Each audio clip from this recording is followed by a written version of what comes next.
Apocalipse capítulo 10, ainda no versículo 1, foi dito que o anjo estava vestido de uma nuvem. Bom, qual a simbologia dessa nuvem? No Salmo 97, versículo 2, a nuvem aparece ligada à justiça como base do trono de Deus.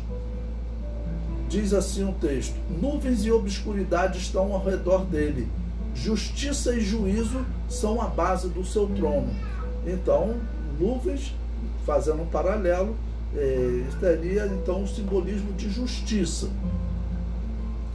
Esse anjo representa a justiça divina que está para ser implantada na terra.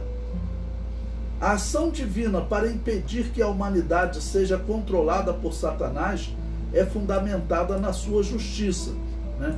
Então vejamos, Satanás durante a grande tribulação, principalmente nesse ponto que parece ser já ali na metade da grande tribulação, ele estará propondo à humanidade que eles devem se esquecer da religião da Bíblia, se esquecer do Deus da Bíblia para ser felizes. Hoje já existem pessoas, até aqui no Brasil, políticos loucos aí, que já falaram isso, né? Vou evitar citar nome aqui para não cometer um sacrilégio. Então, mas durante a grande tribulação, certamente essa será a proposta do anticristo: levar a humanidade a esquecer-se do Criador. Prosseguindo, durante a grande tribulação, os homens escolherão o reino de Satanás na pessoa do anticristo e se posicionarão contra Deus. O anticristo deverá propor uma luta contra o Deus da Bíblia. Bom, como está se tratando da metade da grande tribulação, no momento em que ele é rejeitado por Israel e que rompe a sua aliança com Israel, o comentário prossegue: após ser rejeitado pelos israelitas, o anticristo deverá iniciar essa luta declarada, propondo que a humanidade deve se livrar da fé no Deus da Bíblia. Segundo a profecia, o mundo aceitará essa proposta, mas Israel será a única a romper essa aliança de incredulidade, né? Vamos dizer que Israel vai roer a corda, né, no popular. A princípio, Israel vai receber o anticristo como sendo o Messias, vai acreditar nele, mas depois de 3 anos e meio, dentro desses 7 anos, depois de 3 anos e meio, essa aliança será rompida e, como Daniel falou e Jesus confirmou, sob as asas da abominação virá o assolador. Então, o anticristo é esse assolador e ele virá com uma proposta, né, que é uma abominação. Essa proposta certamente envolve esse abandono da fé no Deus da Bíblia. Prosseguindo no comentário, na verdade, Paulo afirma que será proibido a invocação a toda e qualquer divindade, mas o alvo será o Deus da Bíblia. Veja o que o apóstolo Paulo diz: o qual se opõe contra tudo que se chama Deus ou se adora, de sorte que se assentará como Deus no templo de Deus, querendo parecer Deus. Bom, esse texto aqui, ele diz: o qual se opõe e se levanta contra tudo que se chama Deus. O tradutor colocou Deus com letra maiúscula. Vamos lembrar que no original grego, na época em que o Novo Testamento estava escrito, não havia essa prática de caracteres maiúsculos e minúsculos. Então, os caracteres eram escritos em um formato só. Isso é posterior. Então, o apóstolo Paulo pode estar sugerindo aqui que, na verdade, o anticristo vai se levantar contra todas as divindades, né? Ele vai defender a adoração a um só Deus, que seria provavelmente o Abaddon da maçonaria. O anticristo é bem provável que ele proponha a adoração a esse Deus que a maçonaria apresenta como um Deus que aceita todos os outros deuses, né? Até, infelizmente, esses pastores que dizem, né, que muitos servem na maçonaria, eles estão enganados, estão sendo enganados. Mas o anticristo vai chegar um momento em que ele vai falar realmente da adoração dessa nova divindade durante a grande tribulação. E será provavelmente essa a proposta. Esquecer os deuses, ou o Deus da Bíblia principalmente, né, como a maçonaria propõe hoje. Vocês podem adorar todos os deuses, contanto que adore aqui ao Deus da maçonaria, que é Abaddon, ou seja, que é Satanás. O comentário prossegue. Daniel diz que o anticristo falará coisas incríveis contra o Deus da Bíblia. Daniel 11:36. E esse rei fará conforme a sua vontade, e se levantará, e se engrandecerá sobre todo Deus. E contra o Deus dos deuses falará coisas incríveis, e será próspero, até que a ira se complete, porque aquilo que está determinado será feito. Bom, então nós observamos claramente nesse texto, né, que haverá uma luta contra os deuses da Bíblia, contra o Deus da Bíblia e também contra os falsos deuses, contra os deuses das outras nações. Então Satanás, ele será adorado pelo anticristo através, né, desse Deus que a maçonaria propõe, que é Abaddon. A maçonaria, ela deve ter um papel importante na profecia, né? A maçonaria hoje, ela está, de uma certa maneira, ligada a todos os governos do mundo.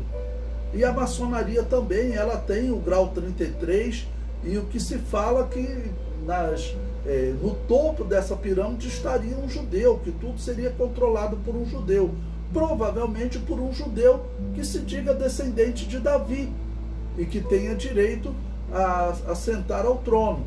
Na verdade, nós sabemos que não existe documento que ligue nenhuma família a Davi. O único que tem esse documento é Jesus Cristo. O Novo Testamento é considerado um documento até pelos judeus, tanto que existem rabinos que estudam o Novo Testamento. Eles falam, não por acreditar na mensagem do Novo Testamento, mas que historicamente, realmente, esses eventos aconteceram, tá ok? Então, eles interpretam pelo menos como sendo um documento. Existe família de homens hoje que dizem, como os Abravanel, né? Dizem ser descendentes de Davi, mas eles não têm nenhum documento que comprove isso.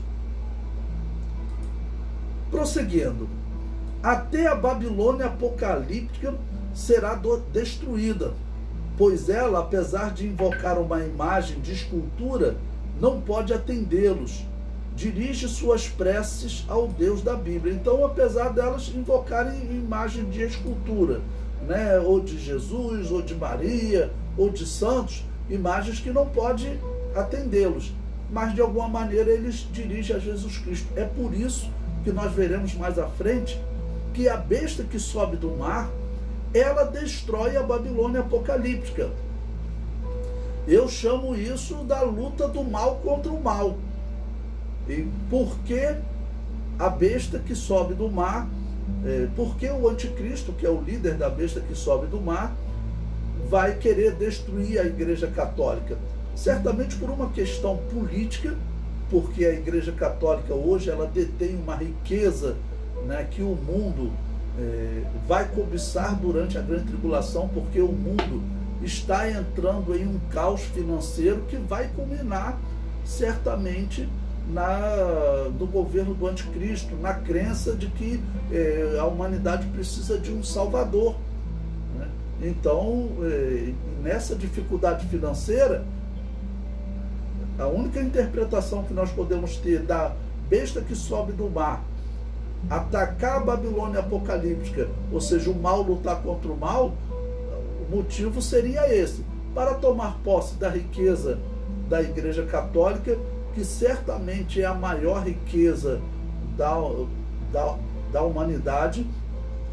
A Igreja Católica é detentora de riquezas e de bens em todo o mundo, né? Nada se compara a Igreja Católica, e eles têm um papel importante na história da humanidade, na exploração e no acúmulo dessa riqueza, né? Por isso que é sempre importante o cristão ficar atento, porque o trabalho que está sendo feito hoje é para afirmar que a Igreja Católica é a verdadeira Igreja de Jesus. A igreja que reconhece isso, chamando ela de mãe, como as igrejas reformadas fazem, está cometendo um erro grave, está chamando a Babilônia apocalíptica de mãe. Ok? Prosseguindo. Israel, como último povo a manter a adoração ao Deus da Bíblia, será perseguido. Bom, se essa profecia, esse livro está sendo aberto na metade da grande tribulação, como parece ser, Israel está provavelmente começando a mudar de lado. Provavelmente as duas testemunhas já pregaram, já deixaram uma mensagem para Israel, e o coração dos israelitas deve começar a mudar, principalmente com a morte, ressurreição, a ascensão aos céus dessas duas testemunhas aos olhos de todos. E também os dons que o profeta Joel fala que Deus dará aos israelitas. Esse é certamente o ponto de mudança, a metade da grande tribulação.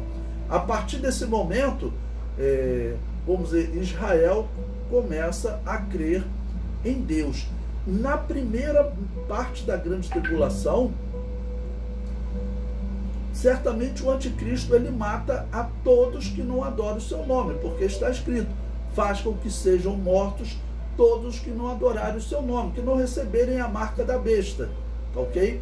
Então, as pessoas que ficaram aqui durante a grande tribulação, que teve algum momento de fraqueza e não foi arrebatado, essas pessoas tentarão firmar sua fé. Apocalipse diz claramente que elas serão mortas. Em Apocalipse 20, versículo 4, elas ressuscitam, porque não adoraram a besta. Ok? Então elas vão ressuscitar no final da grande tribulação, no início do milênio. Mas nesse ponto aqui, no meio da grande tribulação, quem estaria preservando a fé em Deus aqui na terra? A fé no Deus da Bíblia. São os israelitas.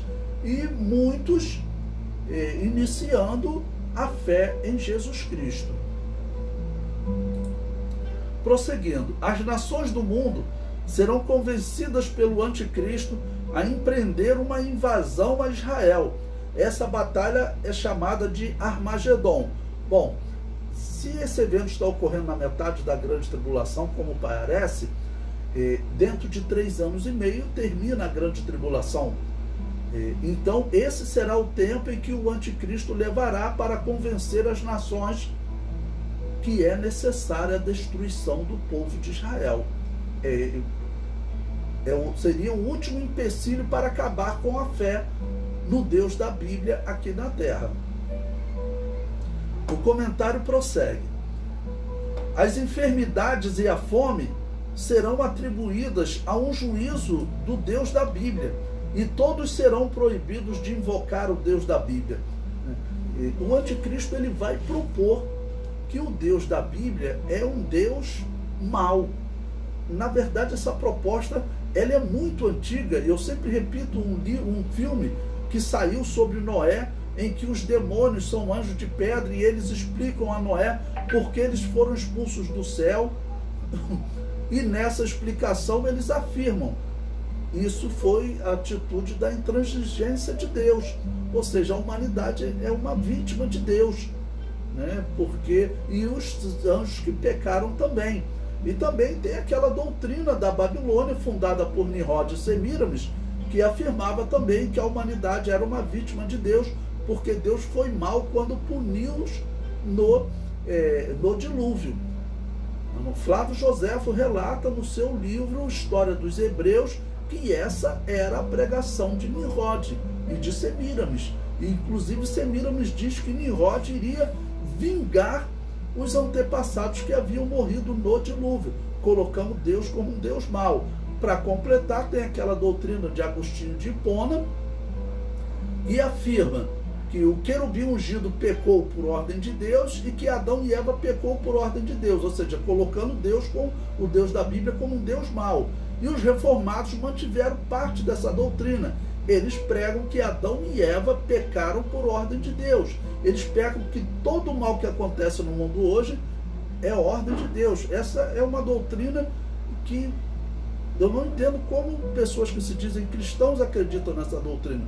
Essa é uma doutrina, o anticristo ele vai defender essa doutrina da predestinação durante a grande tribulação, colocando Deus como um Deus mau. Prosseguindo no comentário. Conhecedores das Escrituras que não foram arrebatados serão proibidos de consultar as Escrituras e invocar o nome de Jesus, e acabarão por ser mortos. Nesse momento, os homens se unem ao anticristo blasfemando contra o Deus da Bíblia. Coloquei aí Apocalipse capítulo 16, versículos 8, versículo 9, 11 e 21, que diz o seguinte, versículo 9: E os homens foram abrasados com grandes calores e blasfemaram o nome de Deus, que tem poder sobre estas pragas, e não se arrependeram para lhe darem glória. Então veja, eles estão percebendo que os juízos realmente vêm de Deus, então que eles deveriam se arrepender, mas não. Veja o versículo 11: E por causa das suas dores e por causa das suas chagas blasfemaram do Deus do céu e não se arrependeram das suas obras. Então eles estão reconhecendo que esses juízos vêm do Deus do céu, não se arrependem e ainda blasfemam contra Deus. O versículo 21 diz: E sobre os homens caiu do céu uma grande saraiva, pedras do peso de 1 talento, e os homens blasfemaram de Deus por causa da praga da saraiva, porque a sua praga era muito grande. Bom, então, o que nós estamos vendo nesses textos? Nós estamos vendo que chegará realmente um momento em que a humanidade não terá dúvida. Esses juízos, eles estão vindo do Deus da Bíblia. Esses juízos são os juízos do Apocalipse, né? E como o anticristo vai fazer com que a humanidade continue acreditando nele e em uma proposta de paz? Certamente, a partir desse ponto, o anticristo começa a falar para a humanidade: olha, vocês precisam esquecer do Deus da Bíblia, tem que acabar com a fé no Deus da Bíblia na terra. E por isso eu disse, o último empecilho, quem será? Israel. Porque a igreja que ficou, né, aqueles que estavam fracos, não foram arrebatados, foram mortos pelo anticristo, provavelmente na primeira metade da grande tribulação ainda. Na segunda parte da grande tribulação está havendo um avivamento, uma conversão em Israel. Eles estão recebendo sonhos e visões, como disse o profeta Joel. E o Espírito Santo agindo, a mensagem das duas testemunhas certamente falando ao coração deles. E essa conversão de Israel, né, junto com esse rompimento da aliança, fará com que o anticristo decida destruí-los. O comentário prossegue. A descrição dos versículos acima parece ser a de um ambiente de luta declarada. Os homens não estarão sendo enganados pelo anticristo como se ele fosse um representante de Deus. A humanidade parece acreditar no anticristo e na proposta de encerrar a fé em Deus na terra. Pelo menos do Deus da Bíblia, né? O anticristo poderá até enganar a humanidade e se passar por representante do Deus da Bíblia, mas no meio da grande tribulação deverá mudar o seu comportamento e a sua proposta. Então, a grande tribulação, nós não temos como dimensionar o que vai ser esse mundo quando aqueles demônios, aqueles anjos, né, os demônios do abismo, os anjos que estavam presos junto ao rio Eufrates com o seu exército, que parecem todos demônios também, não dá para nós dimensionarmos como será a operação desses demônios na terra durante a grande tribulação. mas a operação desses demônios parece que faz sentido as pessoas acabarem por acreditar que a solução é não ter mais fé no Deus da Bíblia.